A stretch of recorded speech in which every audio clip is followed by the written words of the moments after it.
Bien, lo primero que quería mostrarles, no sé si se acuerdan, la semana pasada estuvimos viendo el ejemplito este, que era como sobre la definición de clases, constantes, variables y métodos.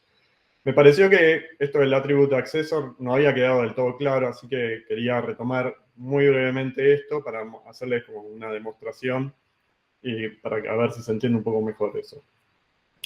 Yo les había dicho que usar esa palabra reservada, no es una palabra reservada, pero bueno, vamos a decirlo así, lo que hacía era definir un getter y un setter sobre un atributo de una instancia, de un objeto, para que pueda ser accesible desde afuera, ¿sí? Desde fuera del scope del objeto, ¿sí? Fuera de los métodos de ese objeto. ¿Se acuerdan? Teníamos estos dos atributos, atributo 1 y atributo 2, que eran privados. Entonces, cuando por acá abajo queríamos usarlos o queríamos obtener el valor, puteaba, ¿sí? No, pinchaba porque eso no existe. Ahora, cuando definíamos un atributo accessor, esta palabra reservada usaba y le pasábamos el nombre del atributo, podíamos tener acceso a ese atributo y podíamos sobreescribirle el valor y podíamos, vamos a ver, comentar esto, comentar este código. Entonces podíamos obtener el valor, ¿sí? Y podíamos setearle el valor, ¿sí? Entonces acá estábamos haciéndolo igual.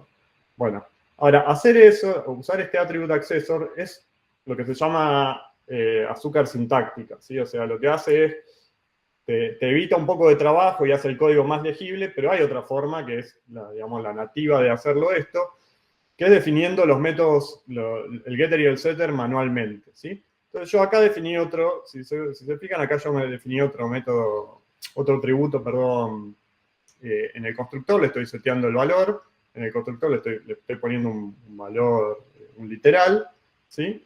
Y después acá abajo definí dos métodos. Uno que sería el getter, ¿sí?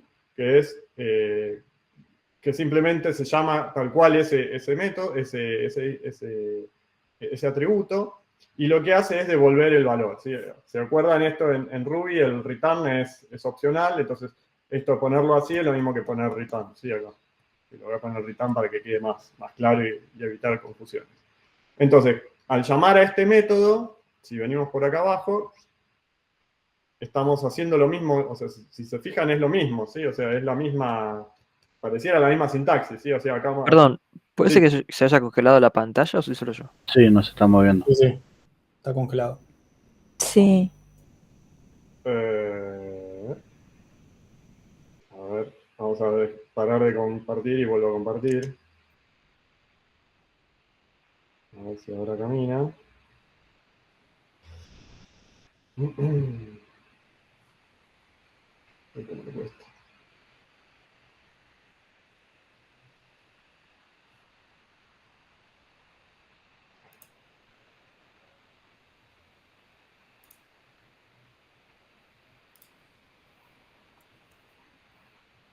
A ver, un segundo, estaba ahí tratando de compartir. ¿Se ve ahí? Sí. Sí. Sí, sí. Okay.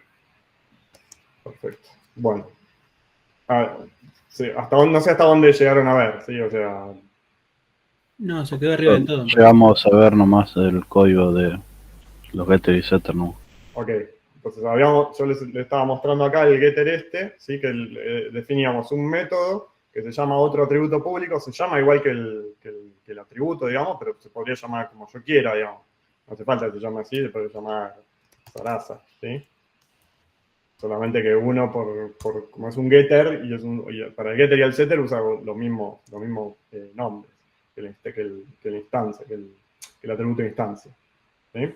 Entonces, lo que le decía es, acá tenemos definido ese getter, por acá abajo tenemos este código que lo que hace es llamar a ese getter, ¿sí? Entonces acá, si se acuerdan esto, el putS imprimía por pantalla, teníamos un string que le interpolábamos un valor, y acá teníamos la llamada de ese método. De nuevo, si se acuerdan, en Ruby los paréntesis para los métodos la llamada de los métodos son opcionales, ¿sí? Entonces, esto es lo mismo que poner así. Lo que pasa es que es más legible ponerlo sin los paréntesis, ¿sí? Por eso es que uno habitualmente los omite. ¿Vamos bien? Sí. Perfecto. Bueno, entonces, lo que estamos haciendo acá, si ejecutamos este código, Ruby, ¿cómo se llamaba esto? src01 Sarasa. Vemos que ahora, ¿qué dice? El valor del atributo público es ese, bueno, no importa, esta es la línea que nos interesa, entonces estamos viendo que el valor de otro atributo público es, hola, yo también soy público, que es el valor que le habíamos asignado acá en el constructor. ¿Sí? Ahora, después hay otra forma, el setter tiene, se define igual, digamos. Lo que pasa es que le tenemos que poner ese igual al final, ¿sí? Que es también es algo que soporta Ruby en los nombres de métodos, que básicamente lo que hace es, cuando uno le llama llama el nombre del método y le pone el igual, y el igual no tiene por qué estar pegado, o sea, si vamos acá abajo van a ver que, como lo estamos invocando ese método, ¿sí? Acá abajo, ven que el igual no está pegado, o sea esto en teoría debería ser algo así, ¿sí? Para que sea, digamos, para que sea más o menos igual que en otros lenguajes. Pero en Ruby, cuando uno le pone el igual, y como los paréntesis los puede omitir, lo puedes poner así, lo puedes escribir así, que es más legible. ¿Sí? Entonces acá estamos definiendo, acá arriba estábamos definiendo el setter. El setter lo que hacía era asignarle el valor que está recibiendo por parámetro a un atributo de instancia. Entonces, después, a continuación, volvemos a imprimir el valor de ese atributo. Y ven que cambió, sí, o sea, ahora dice otro valor para el otro atributo público. ¿Sí? ¿Se entiende? ¿Quedó un poco más claro ahora cómo funciona esto del atributo accessor? Sí, sí. ¿Sí? O sea, es más cómodo, digamos. O sea, creo que todos estaremos de acuerdo que escribir así en una línea es más fácil que escribir todo esto choclo. Obviamente, si uno le va a poner cierta lógica, ¿sí? O sea, si uno quisiera no hacer una asignación directa sobre el atributo, sino que querés operar sobre, por ejemplo, el valor que estás recibiendo por parámetro, bueno, ahí tenés que implementar tu propio setter y poner el código, la lógica que vos querés dentro del cuerpo del método este. Profe, Sí. a mí me quedó una duda de la clase pasada, o me olvidé, ¿cuál es la diferencia entre el doble arroba y el arroba normal? No lo vimos el doble arroba. Ah, ok. Así que capaz que lo viste por tu cuenta, pero el doble arroba es como un atributo de clase. Ok. Igual tampoco me acuerdo qué era el arroba normal. Por eso. Ok, el arroba normal, esta forma lo que está haciendo es, en vez de declarar una variable local. Reemplazaba el dis, ¿no? ¿Puede ser? Sí, pero no es solamente que reemplaza el dis. O sea, lo que estás haciendo es diciendo que esta variable, o sea, sí, claramente esto yo lo podría poner a hacer. Primero que el dis no existe si no se llama self en Ruby. ¿Sí? Pero esto es equivalente, ¿sí? Poner el arroba y poner self punto y el nombre del atributo. Lo que pasa es que esto, en general, uno lo escribe así, y creo que hay una diferencia en cómo lo interpreta Ruby, no me acuerdo ahora exactamente, pero digamos, el estándar es que cuando vas a asignar un atributo a un objeto, lo usas con el arroba. ¿Ok? Si yo acá este arroba lo omitiera directamente, lo que estaría haciendo acá es solamente declarar una variable local. ¿Sí? O sea, cuando salí del cuerpo del constructor, Sería el scope, digamos. se pierde ese valor. ¿Entiendes? En cambio, cuando al tener el arroba, vos estás diciendo que este es un atributo del objeto, entonces eso ya queda declarado como una parte que comprende al objeto. Y en el atributo público también se usa porque, o sea, sigue siendo un atributo, no importa si es privado Sí, o público. esto es porque uno por detrás, a los getter y setter, tenés que tener algún lugar donde guardar los datos. O sea, yo en el getter y el setter acá podría poner un return Sarasa. ¿Sí? Pero bueno, pero no me sirve de mucho porque es un getter que no hay forma de que, o sea, siempre me va a volver lo mismo, digamos, una constante, en definitiva. ¿Entiendes? En cambio, al definirlo así, uno lo que hace es, sobre todo con esto, ¿no? O sea, con este y con esto, y con esto es que vos estás guardando como parte del objeto, estás encapsulando ese dato dentro del objeto, de la instancia del objeto foo, de la clase foo. Ok. ¿Sí? Esto es objetos, digamos, ¿no? Esto va más allá de Ruby, digamos. Si lo querés hacer en Java, en C# o en cualquier lenguaje, es lo mismo, digamos. O sea, los objetos tienen, si se acuerdan, tienen atributos y tienen métodos. ¿Sí? Tienen datos y tienen comportamiento. Bueno, acá lo que estamos definiendo son los datos de este objeto. Claramente esto no sirve para nada, ¿no? O sea, esto estamos haciendo una demostración, o sea. Ahora después cuando veamos un ejercicio un poco más real, vamos a ver para qué se usa en algo concreto, ¿sí? ¿Ok? ¿Estamos bien? Sí. Bien, listo. Eso era lo que quería mostrar de esta parte. Creo que no habíamos llegado a ver esto de herencia, ¿no? La semana pasada, ¿no? No. Ok. No. Bueno, vamos con esto entonces. Vamos a tratar de agilizar con esto. Acá estamos declarando una clase que se llama clase base. ¿Sí?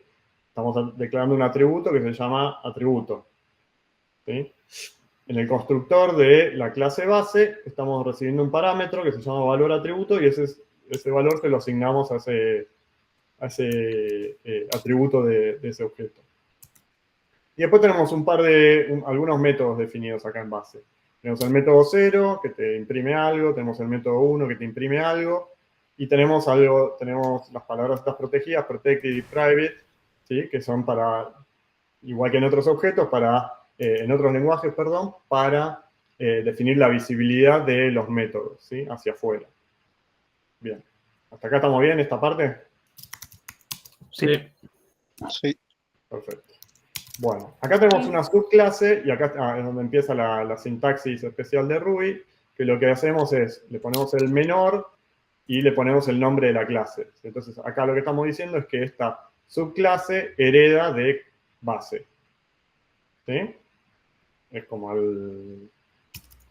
¿cómo era? Ya ni me acuerdo cómo era en otro lenguaje, pero el extenso, el implemento. Implements. Bueno, es lo mismo. Depende del lenguaje. Es lo mismo que en otros lenguajes. Entonces, acá lo que tenemos es un método 1, que está sobrecargando el método, ¿sí? Entonces, acá tenemos el método 1, que está declarado en la clase base, acá tenemos el método 1, que está declarado en la clase hija, que imprime un string y después llama a super. Super es como llamar al método que está declarado en la clase base, en alguna de las clases ancestras. Y esto lo que va a hacer es recorrer el árbol de la jerarquía, digamos, de clases para arriba hasta tratar de encontrar un método que se llame método 1. Si no encuentra uno, va a putear esto. Cuando lo ejecute va a decir, no existe ese método 1 definido en ninguna clase base.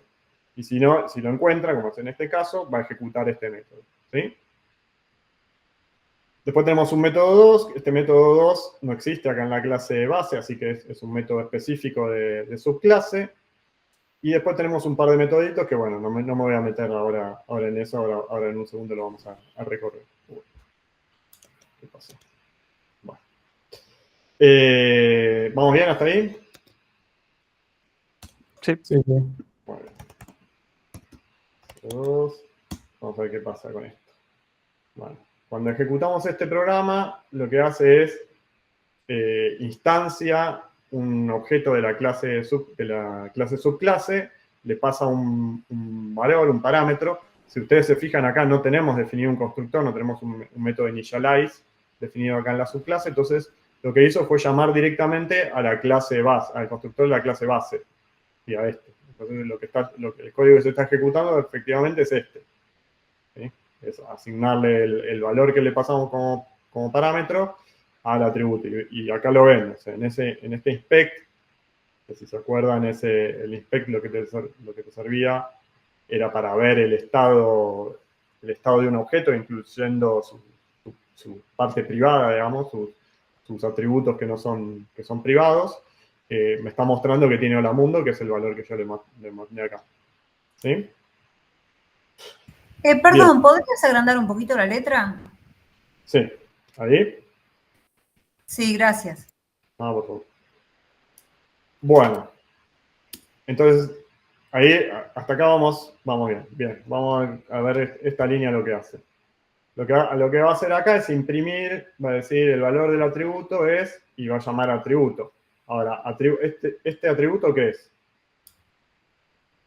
¿Dónde está definido? ¿Está definido en subclase? No. No, en la No, en la clase base. Claro, esto está definido en la clase base. Entonces, los atributos, estos attribute accessors, ¿sí? los atributos públicos que uno define en las clases bases, se heredan también, ¿sí? Esos getter y esos setter.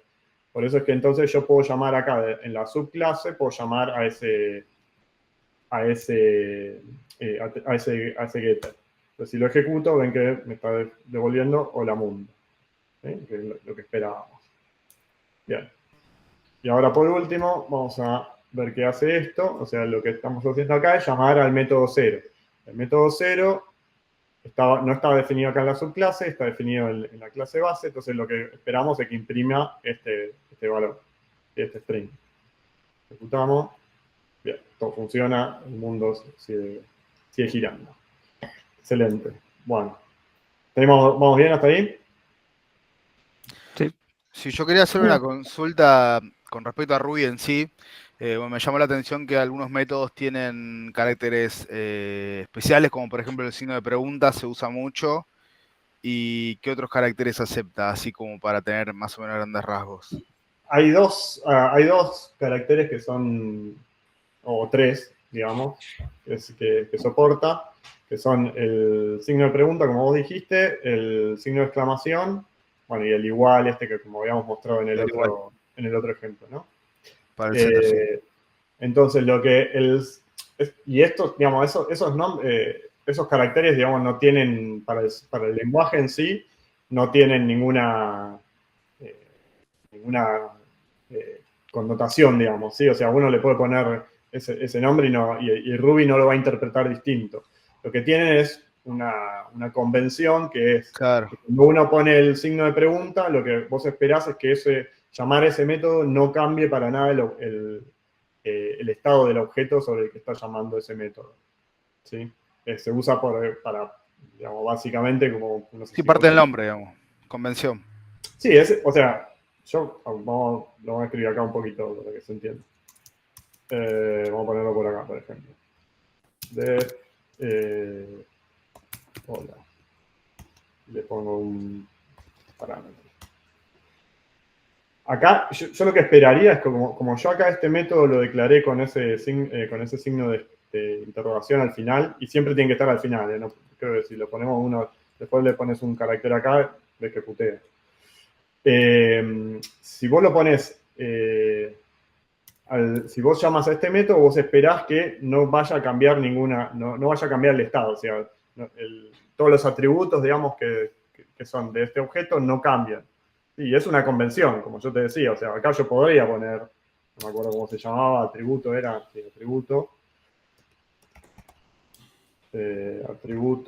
igual a Sarasa. ¿Sí? Ahí. Puedo hacer eso y Ruby cuando llegue acá lo va a ejecutar sin problema, no va a pasar nada. Pero por convención se define que estos métodos no pueden cambiar el estado, ¿sí? Entonces, a lo sumo uno lo que podría hacer es devolver el valor de ese atributo. ¿Entiendes? Sí, se entiende, perfecto. En cambio, el signo de exclamación, lo que hace, los métodos de signo de exclamación, los métodos que se llaman métodos bank, son una espera que si no se puede ejecutar, reviente todo. Básicamente que tiene una excepción o son métodos que son sensibles, digamos, ¿sí? O sea que uno tiene que usarlos con cuidado. Y de nuevo, también esta es una convención. Nadie, el intérprete de Ruby no va a interpretar distinto ni este método, ni este. Para él es todo lo mismo. ¿Sí? Ok. Ahí está el profe levantando la mano, me parece. Adelante, profe. Sí, permíteme. Me pareció el momento apropiado de hacer este comentario. ¿Sí? Esto excede a Ruby y es una recomendación para la vida. ¿Sí? Programen con el teclado en inglés. ¿Sí? No me refiero a que tengan el teclado en inglés. Lo que digo es, utilicen los caracteres del alfabeto inglés. ¿Qué significa eso? Significa que no pongo una variable con ñ. No declaro una variable que dice año con ñ, ¿no? ¿Sí? Significa que si tengo una clase que se llama, no sé, acción, no le pongo acento. ¿Sí? Tampoco pongo diéresis. Tampoco pongo signo de pregunta de apertura. ¿Sí? ¿Por qué? Porque los lenguajes de programación, en su gran mayoría, por no decir casi todos, ¿sí? Están hechos por gente de habla inglesa. ¿Sí?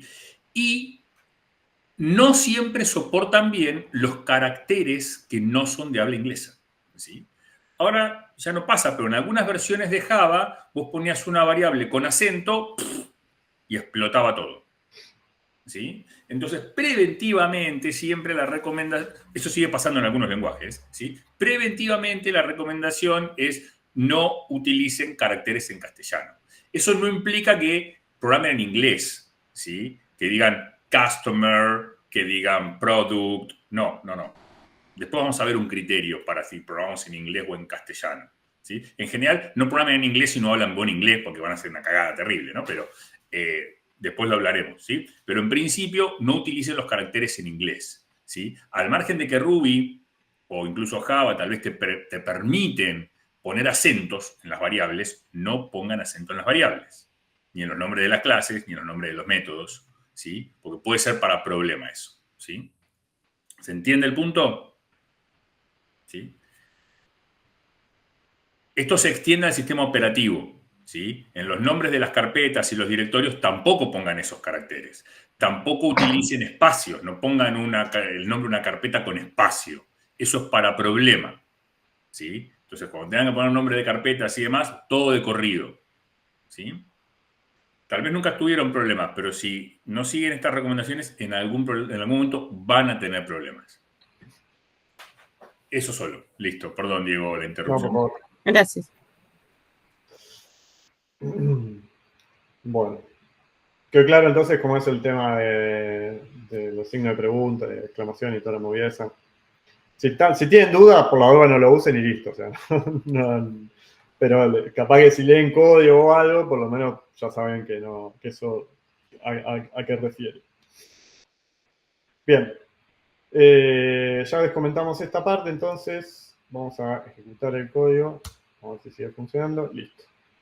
Ahora vemos qué pasa. Estamos haciendo esta última línea, estas dos últimas líneas corresponden a esta llamada. Ven que estamos haciendo la llamada al método 1. Bueno, el método 1 está definido, si se acuerdan, lo habíamos definido acá en subclase y después estábamos haciendo el super, estábamos llamando al super. Entonces, por eso es que se ejecuta esta línea, por eso vemos acá el método 1 de subclase, llama al super, cuando viene acá el método 1 dice el método 1 de base. Entonces, por eso se ejecuta, se ve este string en la pantalla. ¿Sí? Si hacía lo mismo que el super, no se ponía directamente, ¿no? Sí, o sea, lo que vos estás haciendo acá es llamar al método que está definido en la clase base. Si vos querés llamarlo, lo ponés. Si no querés llamarlo, no lo ponés. O sea, es lo mismo que existe, no me acuerdo cómo es en Java, en C#, para darle otro ejemplo, ¿no? Pero en todos los lenguajes, digamos, que son orientados a objetos, siempre podés sobrecargar un método y siempre tenés una forma de llamar al que estaba definido en la clase base. Claro, o sea, yo digo que si no hubieses puesto ese puts, ¿no? Que no estaba en el otro método, ¿habría que poner igual, definirlo y ponerle super adentro? ¿O al ser el hijo ya está como que se sabe que... vos decís este método, si hacía falta definir este método. Si le sacás el puts, ponerle eso que es lo Sí, nuevo. sí, o sea, hacer esto no tiene sentido, porque estoy haciendo exactamente, o sea, no estoy haciendo nada. Claro, sí. Sí, o sea, la idea es que si vos lo estás sobreescribiendo es porque querés hacer algo que es distinto a lo que estabas heredando de la clase base. Sí, sí.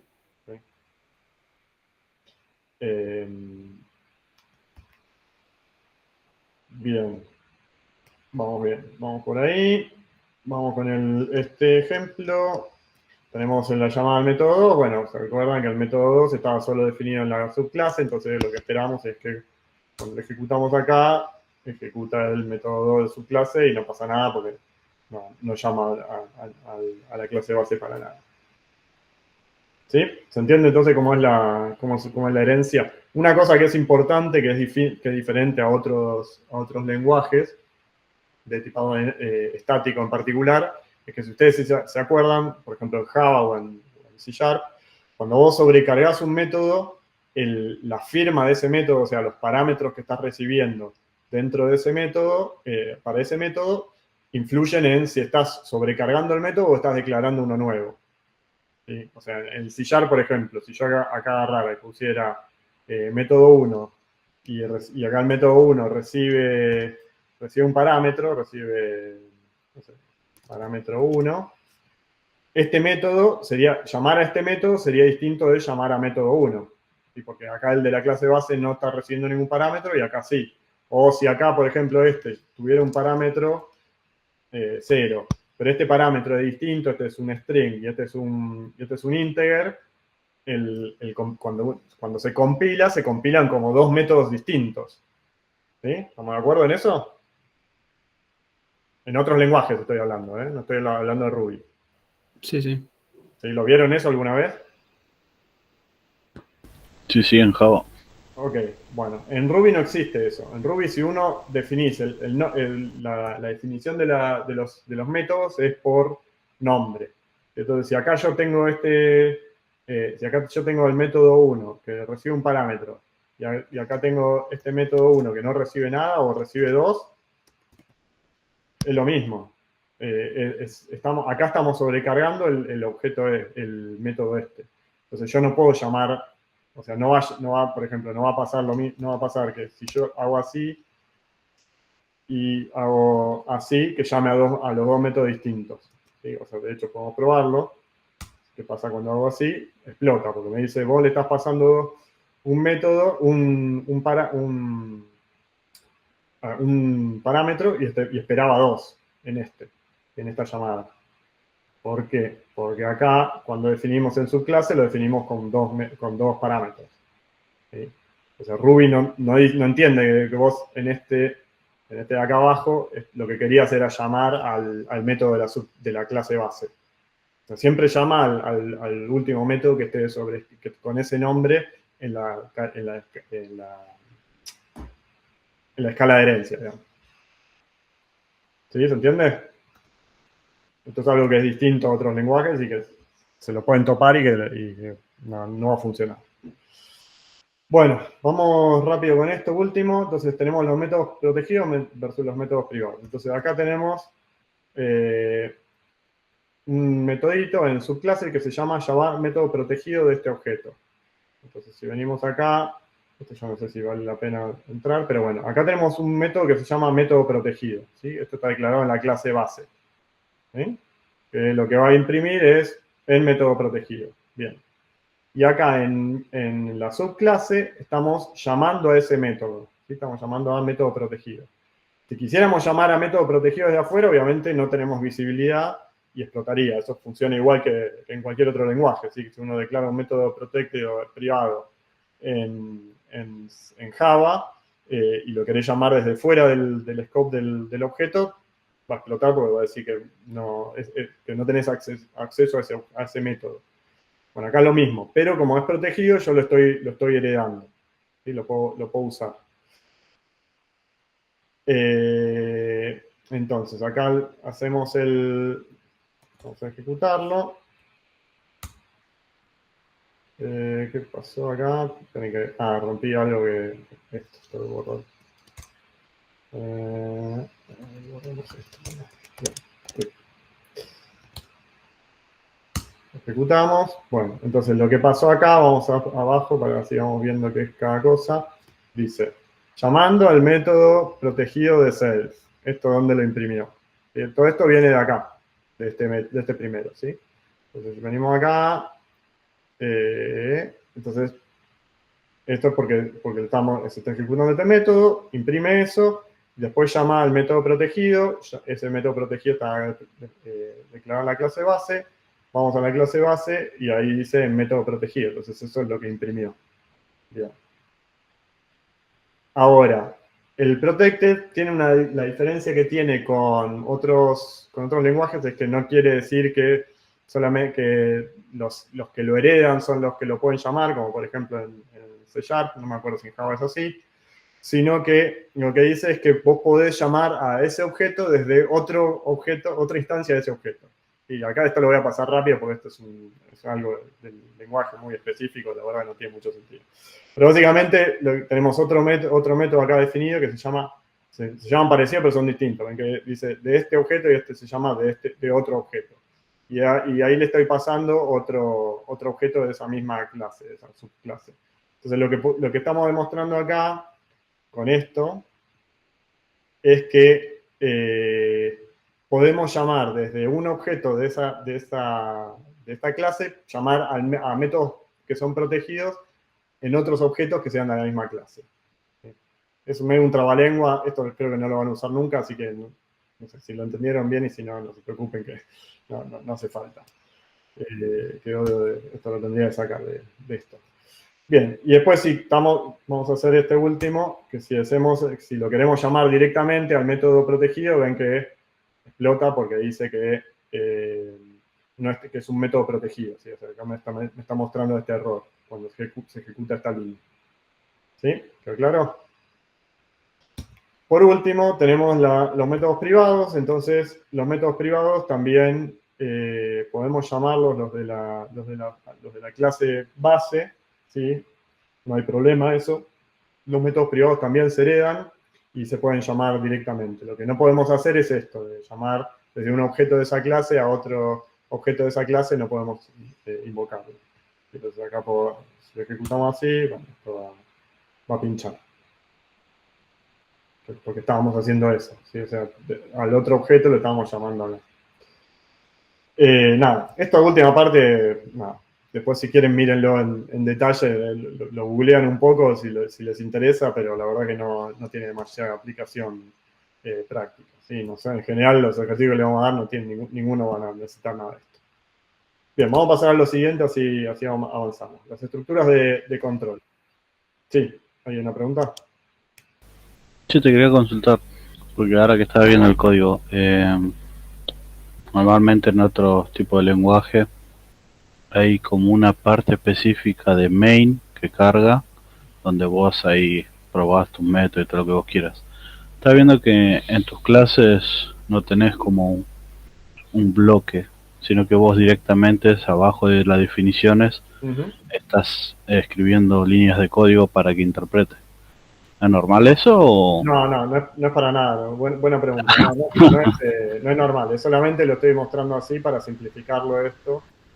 Perfecto. No hacerles un matete con el código, no ir y venir de archivos. Ahora después cuando resolvamos en la otra parte un ejercicio, ¿sí? Entre todos, ahí vamos a ver un poco más de cómo se usa esto y que realmente no es así la forma en la que se usa. Bueno. Bien, vamos entonces con las estructuras de control. Bueno, tenemos algunos ejemplos con ciclos, entonces, con condiciones, perdón. Bueno, las condiciones, bueno, son básicamente el viejo y conocido if, entonces el if uno le pasa una expresión que tiene que devolver un valor booleano, ¿sí? Entonces en este caso, por ejemplo, estamos haciendo 1 menor que 2, entonces estamos imprimiendo algo. Si 1 mayor que 2, imprime otra cosa. ¿Sí? Voy a ir comentando esto y vamos a poniéndolo de a poquito, porque si no esto se va a ver. Ejemplo de condiciones. Ahí está. Ok. Vamos a comentar todo esto. Bla, bla, bla, bla, bla, bla, bla, bla. Este código igual está, no sé si lo vieron, igual yo lo había subido al repositorio y estaba linkeado. Así que después si lo quieren mirar, lo pueden mirar. Entonces acá vamos a hacer Ruby, src 03, 0,3, perfecto. Tenemos las condiciones de los ejemplos de if. Bueno, el primero, obviamente, esperamos que imprima, ¿sí? Porque 1 es menor que 2, entonces esperamos que saque esto por pantalla. La segunda condición, tenemos un else, que también es igual, exactamente igual que cualquier otro lenguaje, entonces lo que esperamos es que si no se cumple la primera condición, va a salir por la segunda, ¿sí? Entonces lo ejecutamos así, bien. Lo que dice es, 1 no es mayor que 2, ¿sí? O sea, se ejecutó este bloque que está en el else, ¿sí? ¿Estamos bien hasta ahí? La tercera forma es con el else if, ¿sí? Que, o sea, en otros lenguajes esto existe, o sea, esto en general, uno lo que haría es else y pondría este if acá, ¿sí? Ahí. No sé. Me falta una D. Listo.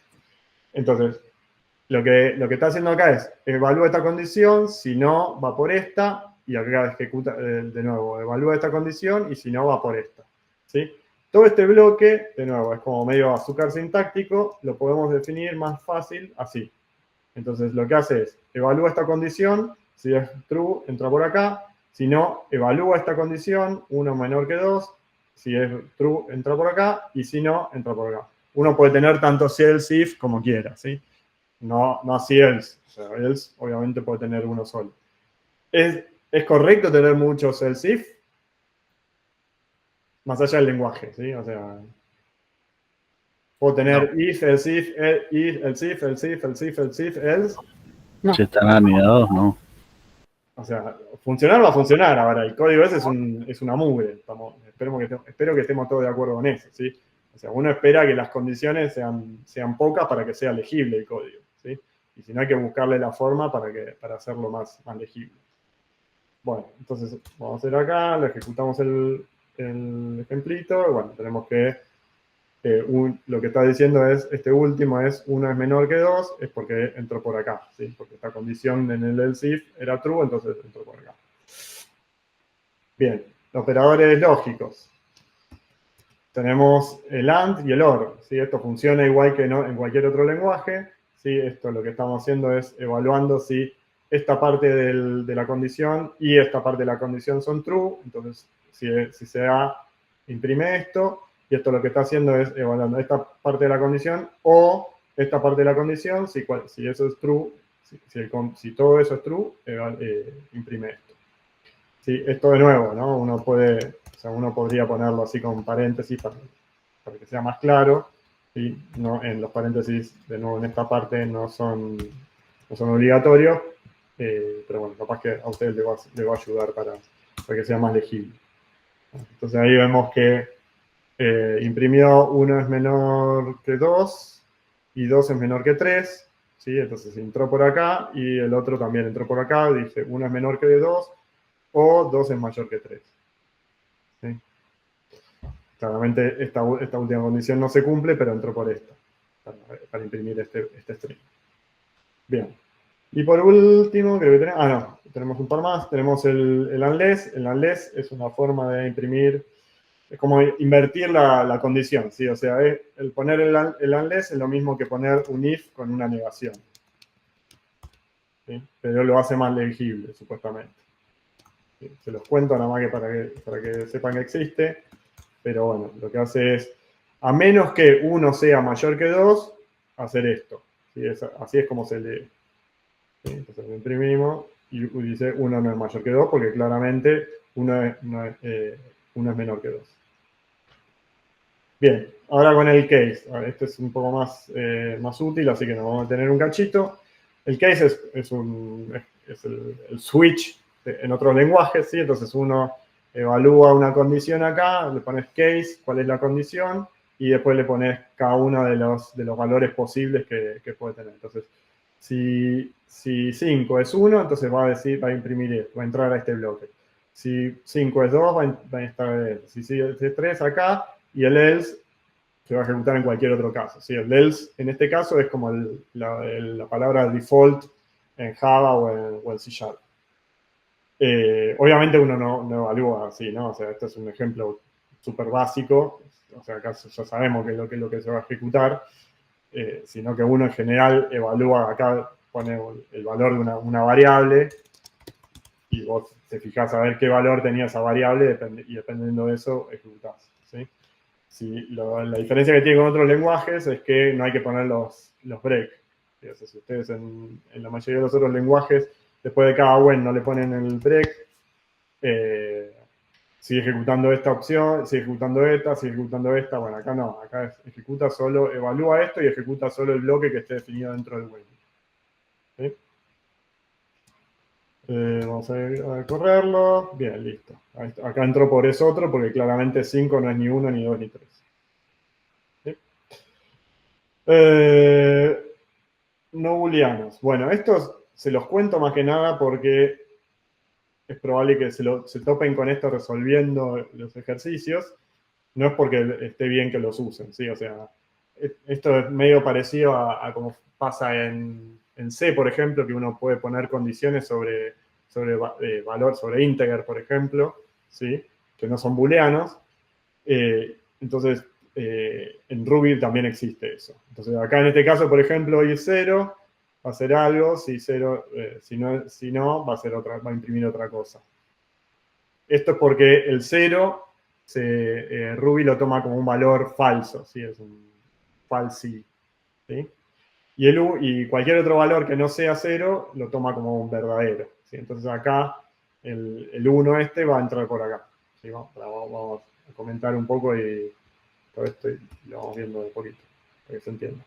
De nuevo, esto no es para que lo usen, ¿sí? Sino es porque si se empiezan a dar la cabeza contra la pared porque tienen una variable que está entrando en una condición que ustedes no esperan que entre, tal vez sea porque la variable esa no tiene el valor que ustedes creen que tiene, ¿sí? Entonces acá, bueno, dice, bueno, venga. Esto porque no lo uso, pero al revés, si 0 lo evalúa como verdadero. Ok, listo, genial. Ahora el 1, ¿cómo lo toma? Okay, vamos probando juntos, porque entonces claramente no funciona como yo creía que funcionaba. Antes me parece que funcionaba distinto. Bueno, 1 lo toma también como verdadero, ¿sí? O sea, me siguen, ¿no? Que acá está imprimiendo por dónde está entrando de la condición. ¿Qué pasa con un string vacío?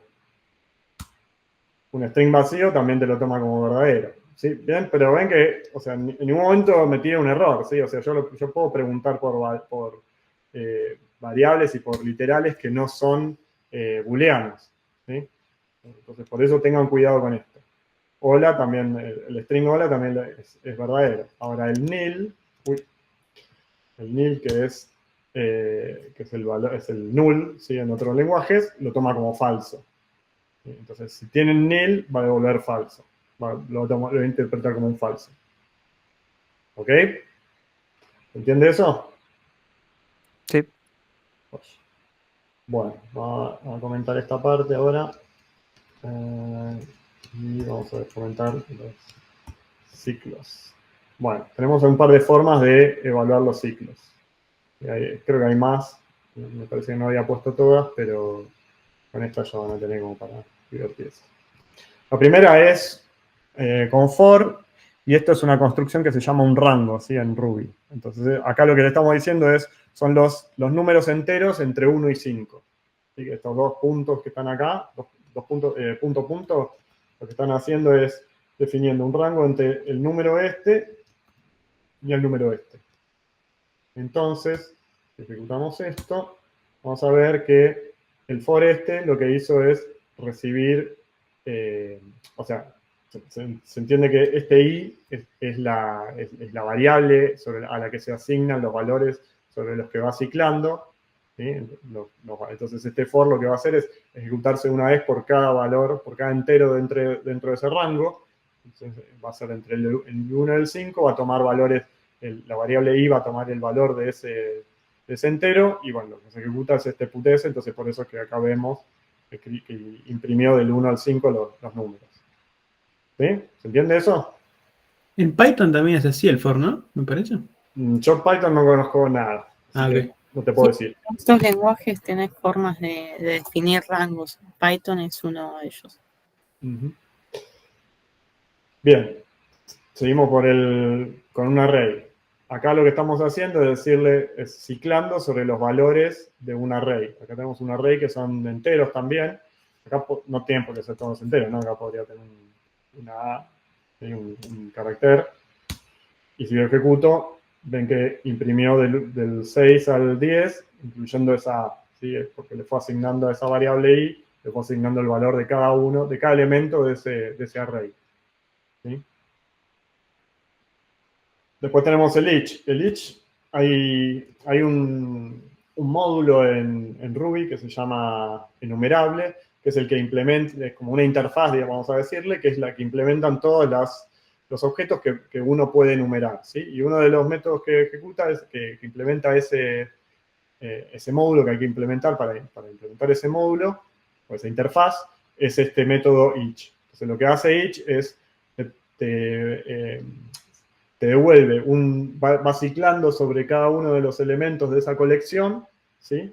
Y a continuación te lo asigna a una variable. Ahora, esta es una construcción particular de Ruby, ¿sí? Do, después los pipes esos, las barras esas, y el nombre de la variable. Esto en Ruby se llama, es un bloque de código, ¿sí? Entonces lo que estamos acá diciéndole es pasándole como parámetro a ese método each un bloque de código que se va a ejecutar para cada uno de los elementos, ¿sí? Entonces lo que hace acá es definirle, bueno, cuál es la variable. Entonces la sintaxis para definir las variables es esta, es la barra, el nombre de la variable y otra barra para cerrar, dentro de un bloque do end, ¿sí? Entonces lo que va a hacer esto, si lo ejecutamos, va a imprimir, va a ir recorriendo cada uno, el array cada uno, la colección cada uno de los elementos de esa colección, y va a asignárselo el valor de ese elemento a esta variable, y después ejecuta el código que yo le meta acá en este bloque, ¿sí? Es parecido a lo que pasa acá con el for, pero es otra forma de hacerlo.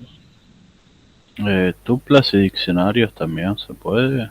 Sí. Hay casi todos los objetos, y ahora después vamos a hablarlo con los strings, por ejemplo, que uno podría llegarlo a interpretar como una colección, implementa esta interfaz de numeración.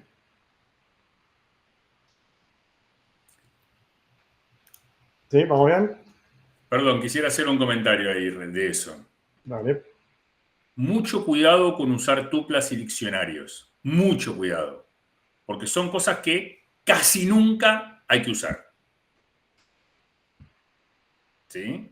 Después vamos a volver sobre eso, espero que se lo hayan dicho en alguna materia anterior, tal vez no se lo hayan dicho, pero son muy pocos los casos en los que uno dice, acá me conviene usar un diccionario o acá me conviene usar una tupla. ¿Sí? Pero piénsenlo 2 o 3 veces y estén seguros de que realmente cuando van a usar un diccionario es porque corresponde usar un diccionario. ¿Sí? ¿Listo? Muy bien. Bueno, y por último tenemos el último ejemplo, que es con el while, el viejo y conocido while también. Entonces acá definimos un incremental, le ponemos la condición mientras i sea menor que 5 y el bloque de código que queremos que se ejecute. Y entonces obviamente vamos a tener que ir modificando ese incremental porque si no el bloque va a quedar como en un loop infinito. Pero bueno, esto es bastante similar a lo que pasa con con otros lenguajes. Entonces acá lo que va a hacer es imprimir del 1 al 4. ¿Sí? Cuando i valga 5, esta condición va a ser falsa, entonces va a salir de ese bloque de código. No se va a ejecutar más. ¿Bien? ¿Alguna consulta, alguna pregunta sobre esto de la estructura de control? Una pregunta. ¿Hay algunos for each especiales? Yo estuve mirando. Para acceder al índice de los elementos, por ejemplo, vos tenés 1, 3 y 5 y querés acceder a los índices, ¿se usa el for each with index o es algo medio raro? No, o sea, depende de cuál es tu caso, ¿sí? Pero existe each with index, creo que se llama el método, que lo que hace es recibe 2 parámetros, creo que es el i y el valor o algo así, no me acuerdo cuál es el orden.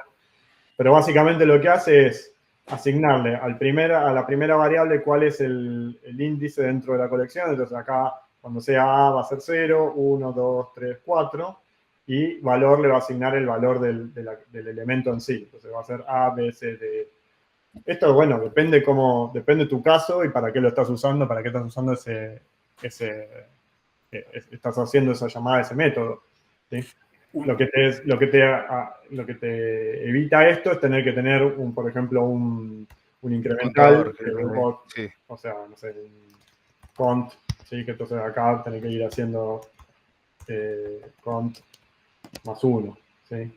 O sea, en vez de tener que hacer así para saber en cuál elemento el valor estás, entonces si yo acá tuviera, ¿no? Volviendo al ejemplo anterior, tuviéramos en este caso, ¿sí? Y vos querés saber en qué este i, a qué elemento corresponde, en qué índice está, bueno, la forma, digamos, a mano de implementarlo sería algo así, por ejemplo. Pero este método te evita tener que hacer eso. Ok, ¿Sí? pero se usa entonces, perfecto. Sí. O sea, todo se usa, digamos. O sea, el tema es que caso tenés. Perdón, permíteme, un comentario ahí. ¿En qué otro lenguaje programas vos habitualmente? En C. Bien. ¿En C podés hacer eso? Sí. Claramente no. Entonces no lo hagas en Ruby tampoco. Al menos en el contexto de la materia. ¿Por qué? Porque no queremos que hackeen el mundo con Ruby. ¿Sí? Esto lo dijimos en la primera clase. El código que escriban en Ruby tiene que ser fácilmente traducible a cualquier otro lenguaje. Entonces, si ustedes empiezan a utilizar las particularidades de Ruby, ¿sí? Eso no va a ser fácilmente traducible a otro lenguaje. ¿Sí? Entonces, si vos programás en C y esto en C no lo puedes hacer, no lo hagas. ¿Sí? O sea, van a ver que Ruby es muy potente y tiene 10.000 formas locas de hacer las cosas. ¿Sí? El tema es que esas 10.000 formas locas, como pasó con esto se puede hacer. Y Diego tuvo que gastar 5 minutos para explicarte cómo funciona. ¿Sí? Si viene alguien que no entiende Ruby, no va a entender cómo funciona eso. Entonces, el punto acá central es que el código lo pueda entender cualquiera. Que una persona que no conoce Ruby igual pueda entender el código. Ese es el punto más importante. ¿Sí? Okay. Lo más importante no es que el código sea óptimo, que sea cortito, no. Lo más importante del código es que cualquiera lo pueda entender. ¿Sí? Entonces, eso requiere muchas veces no utilizar el hack recontraloco. ¿Sí? Okay. Y de paso, otra cosa. No amarreteen. ¿Sí? No amarreteen. ¿Sí? Nombres de variable claro. O sea, class, ejemplos, estructura de control. Nada de andar poniendo class, ejem, struct, prompt. No. ¿Sí? Al que amarretea, le cortamos los dedos. ¿Sí? O dicho de otra forma, le bajamos la nota. ¿Sí? Sí, todos los IDE y todos los editores de texto que van a usar, salvo que usen el Notepad, tienen alguna forma de autocomplete, ¿sí? Por más que sea un lenguaje tipado dinámico. Así que no van a estar tipeando tanto, ¿sí? O sea, no marreteen. Lo importante es que se entienda el código más que sea difícil, que sea fácil de escribir. Bien, vamos con el siguiente ejemplo, ya falta poquito. Sí, una pregunta. Sí, yo tenía una duda antes de pasar a lo siguiente. ¿Tiene interfaces y clases abstractas? No. Y esa también es una buena pregunta. ¿Por qué necesitas una interfaz o una clase abstracta en Java, por ejemplo? No, por ejemplo, capaz para aplicar algún patrón de diseño que se basa bastante... O sea, por ejemplo, un strategy depende mucho de que tenga interfaz. Hay otras implementaciones después, pero era para saber si el lenguaje lo tiene o no. ¿No es porque no tiene herencia múltiple? Perdón. No, pero más allá de eso, ¿sí? O sea, vos en Java, vos estás implementando una strategy en Java, por ejemplo. Vos necesitas declarar esa interfaz o esa clase abstracta porque vos estás pasando un objeto y vos no querés decirle cuál es la instancia, digamos, cuál es la clase real de ese objeto. ¿Sí? O sea, vos no querés decirle, es la estrategia Sarasa. ¿Sí? Vos querés decirle, es una estrategia abstracta, no importa. Responde a estos métodos. ¿Sí? Esa es la razón por la que uno declara una interfaz o una clase abstracta en un lenguaje tipado estático. En un lenguaje de tipado dinámico, vos no tenés eso. Porque vos no estás diciendo que cuando lo pasás como parámetro de ese objeto, vos no estás diciendo de qué tipo es ese objeto.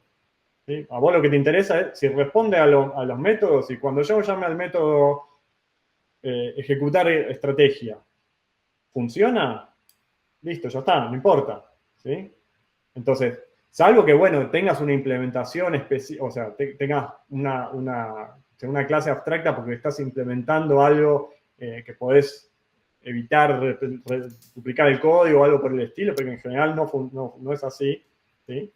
En Ruby no hace falta eso. ¿Sí? No hacen falta las clases estáticas, las interfaces o las clases abstractas, porque básicamente vos podés andar mandando referencias a objetos sin tener que decir de qué tipo son. ¿Entiendes? Claro. Sí, sí. ¿Sí? O sea, es un error, digamos, común en general cuando uno recién arranca con lenguaje de tipado dinámico, que uno trae esa como decir, bueno, sí, acá yo esto quiero sé que va a responder a este método y a este método, entonces voy a declarar una interfaz o una clase base y lo voy a hacer heredar de esa para decirle que está implementando esos métodos. Bueno, acá no existe eso. O sea, vos podés agarrar y acá ejemplo de estructura de control, ya sabés que implementa todos estos métodos. Si yo tuviera otro objeto, otra clase que se llama Sarasa y que implementa ejemplos ciclo y ejemplos condiciones, yo lo llamo directamente y listo, ¿no? A esos métodos y listo. No necesito decir que es una clase u otra clase. ¿Me sigue más o menos? Sí, sí, o sea, Strategy sería un ejemplo. Después hay otros que Sí, pero cualquier ejemplo, digamos, la abstracción, ¿sí? que uno necesita en el lenguaje de tipado estático, uno necesita definir interfaces, o necesita definir clases abstractas para abstraer la implementación de cuál es el objeto, cuál es la clase del objeto con el que estás trabajando. En un lenguaje de tipado dinámico no existe. ¿Entiendes? Entonces vos no necesitas definir eso, esa clase abstracta. Si vos le vas a poner cierta lógica, bueno, sí, ahí tiene sentido definir una clase base, porque te evitás, por ejemplo, duplicar código. ¿Sí? Pero si es solamente para definir cuáles van a ser los métodos a los que puedo llamar de ese objeto, no necesito una interfaz o una clase abstracta. Claro. Y en otras llamadas digo, esto aplica a Ruby y a todo el lenguaje de tipado dinámico, ¿no? Sí, sí, sí. Ruby, Python, Smalltalk, ¿no? JavaScript.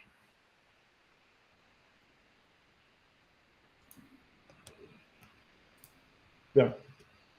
Debugging, esto es fundamental, ¿no? Porque cuando empiecen a trabajar con esto, estoy seguro se van a dar la cabeza contra la pared, entonces es importante. La primera cosa, antes de entrar acá al código, les voy a mostrar su mejor amigo en Ruby. Se llama IRB. IRB es lo que se llama un REPL, ¿sí? Que es básicamente una aplicación que uno lo llama desde consola y podés empezar a ejecutar código Ruby. ¿Sí? Acá esto lo que está haciendo es ejecutando Ruby. Es lo mismo que cuando uno llama Node, por ejemplo, o Python creo que existe esto también. Entonces acá puedo escribir directamente código Ruby, si hago así, 1 más 2, lo ejecuta eso y lo imprime. Si yo hago puts, me va a ejecutar ese código. Y esto me sirve para, por ejemplo, poder entender cómo funcionan ciertos métodos, ¿no? Entonces, si vos querés saber cómo funciona quiero hacer, por ejemplo, string.new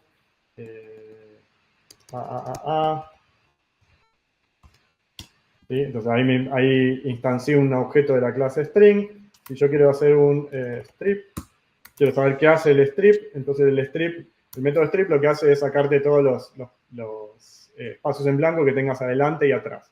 Entonces, bueno, ustedes pueden leer la documentación, obviamente, es lo que esperamos que hagan, pero bueno, si quieren probarlo eso, también lo pueden hacer acá desde IRB. ¿Sí? El debugging en general, bueno, usted después cuando tenga que trabajar veremos cómo lo resuelve. Pero en general se hace desde consola, ¿sí? O sea, uno usa la consola para hacer el debugging, ¿sí? Los que trabajaron con C, por ejemplo, es como el GDB, ¿sí? O sea, o el C++, no me acuerdo de qué era el GDB. Pero básicamente vos pones un breakpoint y para ahí y podés empezar a ejecutarlo. Podés jugar con el código. Bueno, es lo que vamos a hacer acá, justamente. Entonces, lo que vamos a hacer primero es hacer este require debug, ¿sí? Require es la forma que tiene Ruby de importar una librería. Entonces, acá lo que estamos haciendo es diciéndole que cargue, que el programa cuando se ejecute tiene que cargar esa librería en memoria, y después eso lo que me permite es hacer las llamadas a este método que se llama debugger, ¿sí? Que viene esto viene con Ruby, ¿sí? O sea, no es una librería que tienen que instalar por separado. Entonces acá tenemos una clase de foo de nuevo con un constructor y un método que recibe un parámetro, ¿sí? Y acá abajo lo que vamos a hacer es primero construir ese objeto y después, bueno, le vamos a llamar al otro método. Pero vamos a ver qué pasa cuando ejecuto esto. Entonces, CRC04, cuando ejecuto esto, ven que esto voy a agrandar acá la consola para que se vea un poco más. Esto ven que me está mostrando ahí una flechita. Esto lo que quiere decir es que paró acá en esta llamada de debugger, ¿sí? Entonces, acá esto es una consola que es interactiva y en la que uno puede hacer lo que hace habitualmente en cualquier lenguaje cuando quiere debugar. Haces el continue, haces el next, haces step para entrar en la ejecución de un método, etc. ¿Sí? Hay una pregunta, ¿no? Sí, solo una pregunta muy boluda, pero ¿qué es hacer debugging? Ok. Porque no sé. Ok, debugging es, o sea, vos estás resolviendo un ejercicio, ¿sí? O sea, Sí. Esta semana te vamos a dar un ejercicio. Vos empezás a resolverlo. Hay algo que no te funciona, ¿sí? O sea, vos esperabas que se ejecute de cierta forma y te está haciendo otra cosa. Te está tirando un error o está devolviéndote un valor que vos no es el que esperabas. Sí, sí. ¿Cómo le decís a eso? O sea, ¿cómo investigás qué es lo que está pasando con eso? En otras materias, ¿eh? O sea, en cualquier lenguaje, no tiene que ver con Ruby, ni con esta materia, ni nada. Ah, ¿eso es debugging? Sí, vos cómo lo resolvías, ¿sí? O sea, no sé, en algoritmo 2. ¿Cursaste algoritmo 2? Sí. Ok, bueno, te tenía que programar una pila. Sí. Ok, vos estás implementando esa pila, ves que cuando le estás sumando un elemento a la pila no te lo estaba tomando. ¿Cómo lo resolvías? ¿Cómo hacías para tratar de entender cuál era el problema con eso? Y chequeaba si me tiró algún error, chequeaba lo que decía. Pero ¿cómo lo chequeás? ¿Hacías printline por todos lados? Sí, perdón, hacíamos eso. Printline. Sí, A veces sí. Sí, para ver hasta dónde llegaba, para ver dónde estaba el error. Bueno, no... Diego. Bueno, esa es una forma. ¿Sabes lo que pasa? Es que nos daban con las pruebas ya, nos daban ellos. Entonces vos probabas y ahí te tiraba algún error y no sé, trataba de encontrar algo, pero... Pero vos tenés una prueba que tenía un assert que decía assert que X es 5 y de repente encontrás que X era 4. Ajá. ¿Qué hacías? Empezaban a poner prints a ver dónde estaba el problema. Sí, o en consola nos salía en rojo lo que... En todo caso, te salía lo que era distinto de lo que se esperaba. Vos de repente llamás a un método, esperás que el método devuelva 5 y te devolvía 4. ¿Y qué haces? Sí, más que nada lo que dijo Graciela. Bueno, vamos a mostrarles cómo pueden evitar eso, digamos, con un debugger. Sí, o sea, si nosotros imaginemos que estamos resolviendo un ejercicio similar a ese, ¿sí? O sea, lo que hablábamos, ¿no? Tenés una pila y el valor de retorno no es cuando haces sacás el elemento de tope de la pila, te devuelve un valor que no es el que vos querías. una forma es, como ustedes lo venían haciendo, es meter Plainline por todo lado y ver, a ver, para poder ir haciendo el seguimiento. Otra forma, que es un poco más, menos invasiva sobre el código, sobre todo, porque no necesitas andar tocando tanto, metiendo tantos Plainline y demás, y te permite hacer lo que le decíamos el troubleshooting, o sea, encontrar cuál es el problema, es usar un debugger. Un debugger lo que hace es, vos definís lo que se llama en cualquier lenguaje, se llaman breakpoints, ¿sí? O sea, un lugar donde vos querés que el código, cuando llegue a ejecutarse esa parte, pare, ¿sí? Se pare a ejecutar y te muestre a vos, te permite a vos interactuar con el código en ese lugar, ¿sí? Sí. Es lo que está pasando acá en este lugar, ¿sí? Entonces, vamos a volver al ejemplo. Nosotros acá, si se acuerdan, estábamos llamando a... Ay, puedo bajar no me muestra el divisor, ahí está. Nosotros acá llamamos a este método, ¿sí? Llamamos al new de la clase foo, ¿sí? Lo que hizo esto fue, vino acá, y ejecutó este método initialize. ¿Se acuerdan que este era el constructor? Y acá pusimos esta llamada a debugger, que es un método debugger. Debugger lo que hace es para la ejecución. Entonces acá paró de ejecutar. ¿Ves que acá no siguió corriendo? Sí. Digamos, no terminó no me está mostrando el prompt, ¿sí? El lugar donde imprimo, donde meto comandos en la consola. Eso es porque paró en este lugar, ¿sí? Esta flechita lo que está diciendo es, mirá que frené acá, entonces acá yo puedo empezar a interactuar con el código, ¿sí? Por ejemplo, puedo ver qué valores tienen las variables. Acá hay una variable que está recibiendo que se llama un parámetro. Entonces puedo poner así, no me dio pelota, pero puedo poner un parámetro. Claro, con cada debugger haces como un checkpoint y chequeas hasta ahí cómo va todo. Un parámetro. Dame un segundo que... Parámetro. Ahí está. Ves que yo acá lo que hice es ejecutar el código y agarró y le dijo, y puse un parámetro, entonces puedo ver cuál es el valor de ese parámetro. Incluso podría cambiarle el valor. Obviamente uno no debería andar cambiando porque si no, después la próxima vez que lo ejecute va a volver a romperse. ¿Sí? Pero lo que te permite esto es decir, para ver otro parámetro, ¿es el valor que yo quería que tenga?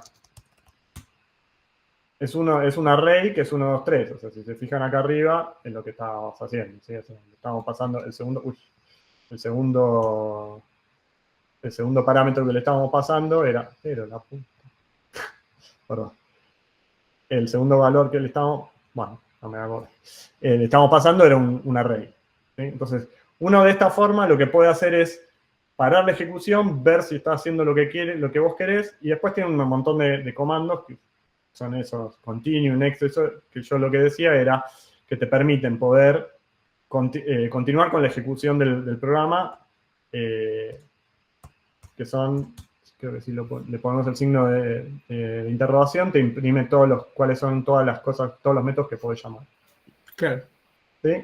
Entonces ahí podemos ver cómo llegamos hasta acá, por ejemplo, si creo que es BT, pero si yo escribo acá BT, me muestra todo el backtrace de dónde llegué. Entonces acá vemos que primero estaba en la línea 13 del programa, ¿sí? Ahí está. Ven acá, dos puntos algo, el número ese que está ahí es la línea desde donde se llamó. Entonces, lo que está diciendo acá es que, ven que acá estoy en la línea 13, estoy acá. Después, bueno, acá hizo el class new, entonces esto es algo interno de Ruby. Y después me llamó a la línea 5. Entonces venimos para acá arriba y ven que estamos en la línea 5, que el debugger ese estaba en la línea 5. ¿Se entiende? Entonces esto lo que te facilita es poder encontrar cuáles son los errores más fácil que andar imprimiendo. Yo, obviamente, acá también yo podría haber puesto putS un parámetro, otro parámetro, ¿sí? Y seguir haciendo como ustedes lo venían haciendo. Pero bueno, esta es una forma un poco más profesional, digamos, de hacer debugging, que es encontrar cuáles son los errores en el código, básicamente. Cada debugger es como un checkpoint y ves hasta ahí qué pasó y bueno. Exacto. Qué es lo y después si querés continuar, le pones continue. Esto que continúa ejecutando el código y termina. ¿Sí? Entonces por eso ahí me volvió a la línea de comandos. Ok, Y ahí ya salió de la ejecución del programa Ruby. ¿Sí? gracias. Una pregunta, ¿después el debugger queda ahí o hay que borrarlo y cuando entreguemos algo? No, el debugger nunca tiene que estar en el código. Listo. O sea, el debugger lo que va a hacer es que siempre que se ejecute esa línea, va a frenar la ejecución. Entonces, claramente vos no querés que esté ese debugger ahí. ¿Sí? De hecho, hay algunos IDEs que te permiten meter un breakpoint sin escribir la palabra debugger, ¿sí? Eso depende del ambiente que Claro, por eso. vas a usar. Ok. Justamente eso iba a preguntar. Hay algunos IDEs que permiten el breakpoint sin escribir debugger. Sí. ¿Alguno para recomendar para utilizar Ruby? Esto que estoy usando ahora es Visual Studio Code. Que Sí, yo utilizo el mismo. Sí. Perdón, no te escuché. Que utilizo el mismo yo. Ah, ok. Bueno, el Visual Studio Code tiene esto de que vos le pones así. Lo que pasa es que necesita hacer algunas magias para poder hacer el setup para poder ejecutar los programas en Ruby. Igual ahora en un rato vamos a ver un poco de cómo es la interacción entre esto y Docker, y a lo mejor con eso lo podemos discutir un poco más, ¿sí? Ok, gracias. Bien, bueno, no voy a mostrar el otro, pero básicamente es lo mismo, ¿no? O sea, si les comento esta línea, lo que va a hacer es, lo vamos a descomentar así queda claro.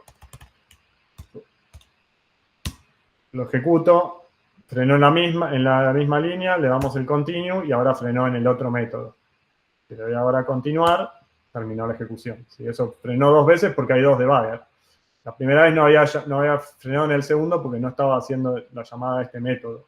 ¿Sí? O sea, para que frene la ejecución del código, justamente se tiene que ejecutar ese pedazo de código, básicamente. ¿Sí?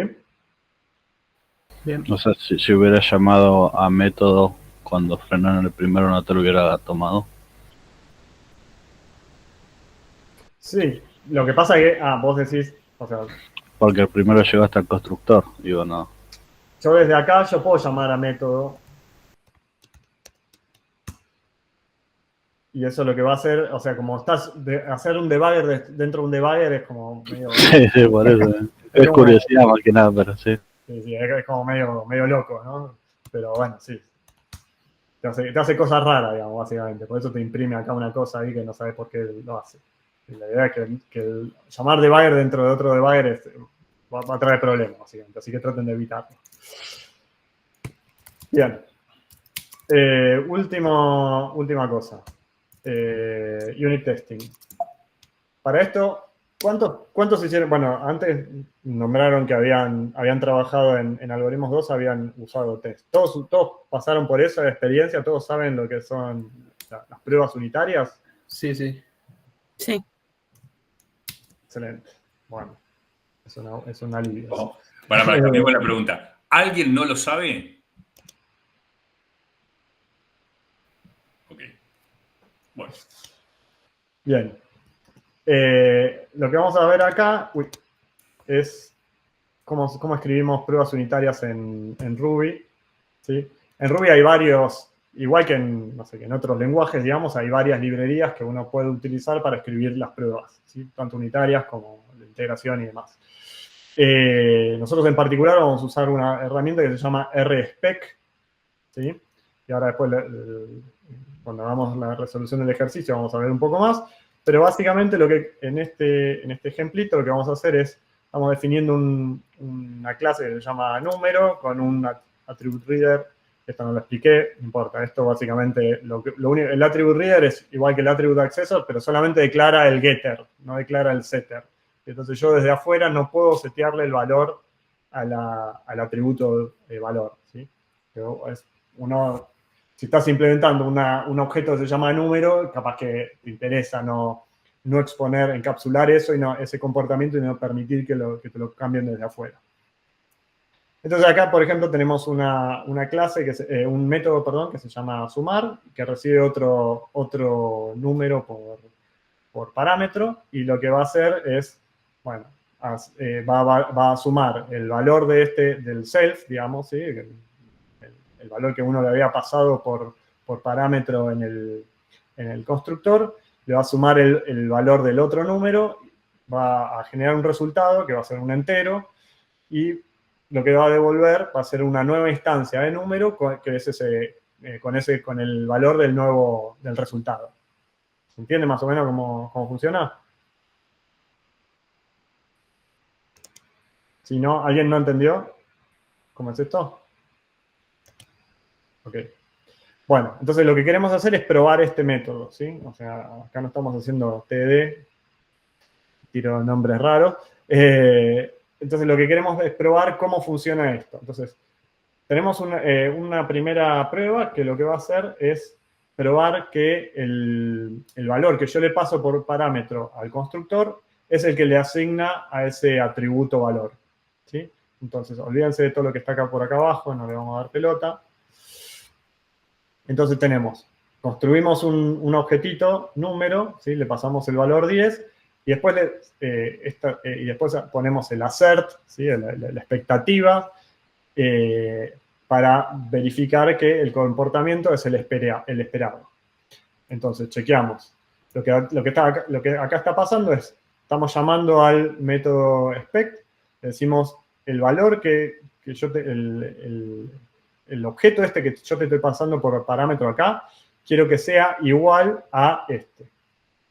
Esto también está escrito medio raro, pero básicamente sería algo así, ¿sí? O sea, to, egg, todo eso son métodos spec, son todos métodos de esta librería que permite escribir pruebas, ¿sí? Pero se entiende más o menos la prueba que estamos haciendo, o sea, le asignamos 10, acá queremos verificar que sea 10. Ok. Vamos a ver cómo se ejecuta. Sí, pregunta. Sí, yo te quería preguntar por la línea 6 que dice it. ¿Qué sería? ¿Como que imprime un mensaje en pantalla? ¿Cómo tendría que funcionar esa línea? Buena pregunta. En Java, cuando uno usa JUnit, vos lo que haces es definir cada prueba, la definís como un método, ¿no? O sea, vos escribirías en JUnit, vos dirías al asignar el valor por parámetro al constructor, quiero que zaraza, ¿sí? O sea, un montón de cosas ahí. Y eso es un método, ¿sí? Y acá te pones a escribir el método, la prueba, ¿sí? Así es como funcionaban en otros lenguajes, en Java, por ejemplo. ¿Estamos de acuerdo? Sí, hasta ahí, claro. Hasta ahí estaba claro. Bueno, la forma que tiene esto, esta librería de declarar las pruebas, es diferente. Entonces, lo primero que usamos tiene un par vamos a decirle, palabras reservadas, ¿sí? Que lo que hacen es definir, para definir las pruebas. El primero es el describe, que lo que uno usa en el describe es decirle qué es lo que estás describiendo, ¿sí? Y esto puede ser un número, puede ser este en general es un string, ¿sí? Entonces acá estamos describiendo cómo funciona el constructor, ¿sí? Entonces lo que esperaría es que, ¿se acuerdan que acá habíamos visto antes el do, end, que este era un bloque de código, ¿sí? Entonces lo que estamos definiendo acá en el medio de este bloque, son las pruebas para eso que estamos describiendo, ¿sí? Acá olvídense de esto, acá vamos a ponerle así, describe número, así como... Claro, eso te iba a preguntar, si número hay que invocar al objeto o es un string. No, esto es un string, o sea, esto en general lo puedes poner como un string. Ponerlo como una clase tiene algunas ventajas, pero no me voy a meter mucho ahora en eso. Así que póngalo como un string y listo, no pasa nada. Ok, convencionalmente es el objeto que nosotros queremos probar. Al que estás probando, exactamente, para el cual estás escribiendo todas las pruebas.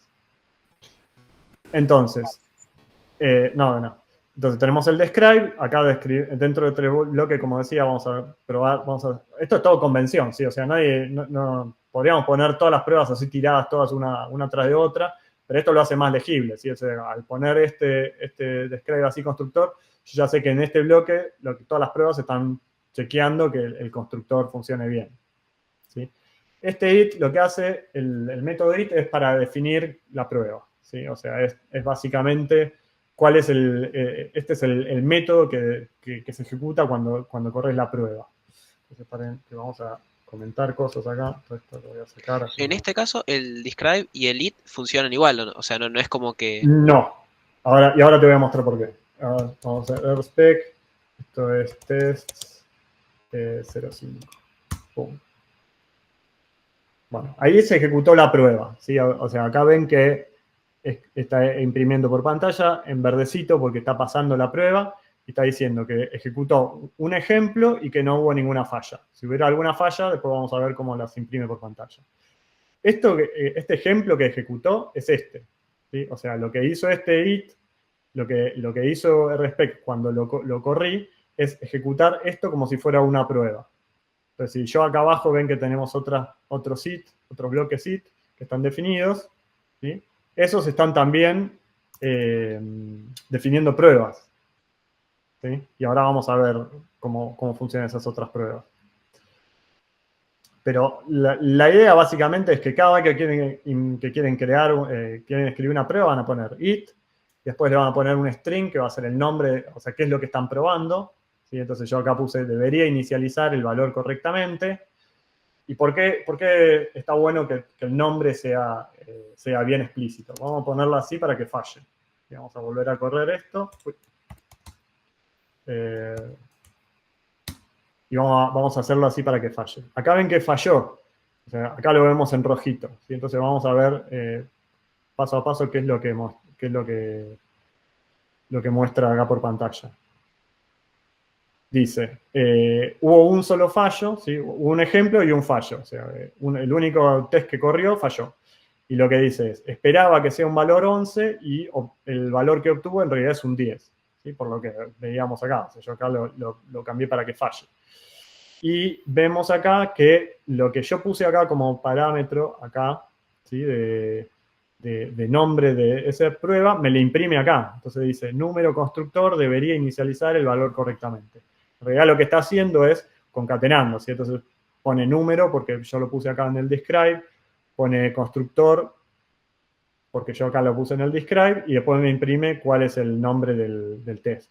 ¿Sí? Entonces, esto permite, al hacerlo así, permite que sea más fácil encontrarlo también cuál es el error. O sea, dice, en el constructor falló algo. Bueno, yo tengo que venir acá y ver por qué goma no funcionó, ¿sí?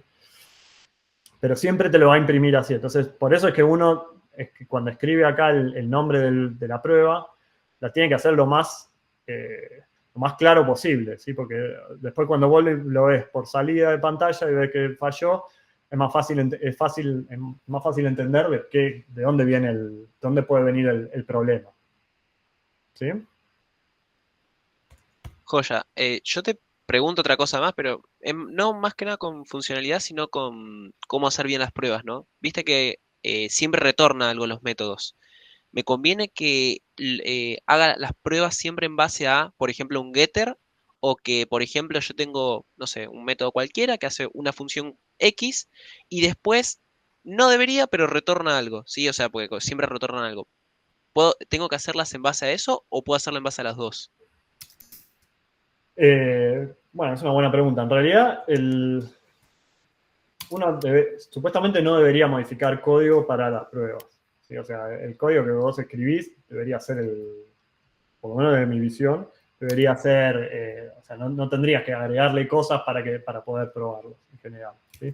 Entonces, si tiene sentido que ese método devuelva un valor para que pues, está perfecto que lo pongas y que hagas la expectativa o el assert lo hagas sobre el valor de retorno. Si no, si ese método vos esperás que modifique el estado del objeto, también está perfecto que vayas y chequees que un atributo haya cambiado o que llames, no sé, a otro método de ese mismo objeto para chequear que el estado que tiene el objeto en ese momento es el que vos esperabas que tenga. Así que depende, ¿sí? Desde mi punto de vista. No sé si Nico o Gonza tienen alguna... Creo que esto conviene hablarlo después cuando hagamos los ejercicios. O sea, ahora concéntrense en entender cómo es la dinámica de escribir, cómo es la sintaxis y demás para escribir los tests.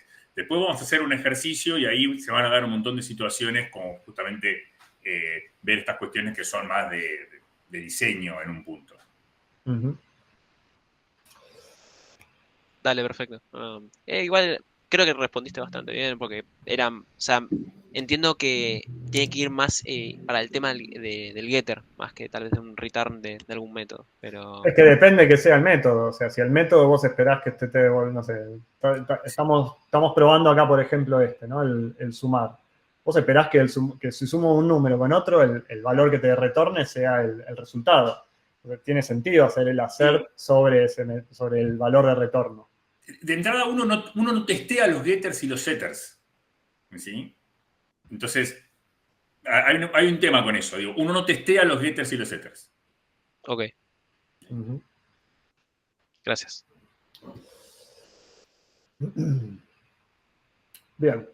Bueno, vamos a hacer un caso más. Una prueba más para que quede un poco más claro y después ya terminamos con esta parte. Acá tenemos otro bloque de Scribe porque vamos a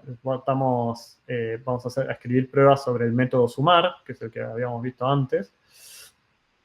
Acá este numeral lo puse, esto en medio porque ya mi cabeza está seteada en esto, o sea, no hace falta que lo ponga básicamente. Lo que tiene Ruby en general usa como una sintaxis, una convención también, que los métodos que son de instancias se referencian así, o sea, cuando ustedes vean en la documentación van a ver que los métodos, la documentación usa esto de los numerales para referenciar a los métodos que son de instancia y los métodos de clase los referencia así con un punto. Pero nada, ustedes pónganlo así sin nada si quieren, no se compliquen con eso porque no tiene mucho sentido. No se los cuento nada más que porque yo trabajo con esto, entonces ya tengo así como medio algunas cosas metidas en la cabeza y no me cuesta a veces salir de eso. Entonces, bueno, básicamente acá estamos probando que cuando sumamos dos números, esperamos que el valor que te retorna sea un nuevo valor, un nuevo número que tiene el valor, tiene el resultado de la suma, ¿sí? Entonces hacemos una variable, instanciamos un objeto número 1 que tiene valor 10, un objeto número 2 que tiene valor 20, a número 1 le llamamos sumar y le pasamos el número 2 y esperamos que el resultado, ¿sí? Acá estamos evaluando cuál es vamos a hacer la expectativa, la vamos a hacer sobre el valor de retorno del método. Esperamos que el valor de ese resultado sea igual al valor que nosotros esperamos, que 10 más 20 sea 30, básicamente, ¿sí? Entonces, venimos acá, spec, corremos las pruebas. Ahora vemos que hay dos pruebas, ¿sí? ¿Se acuerdan que antes había una? Ahora hay dos porque les comenté esta parte y pasó porque está funcionando bien como yo esperaría.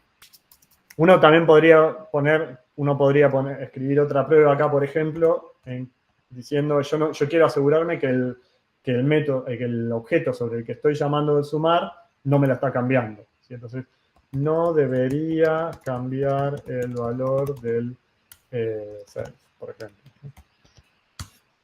Entonces acá volvemos a escribir algo parecido.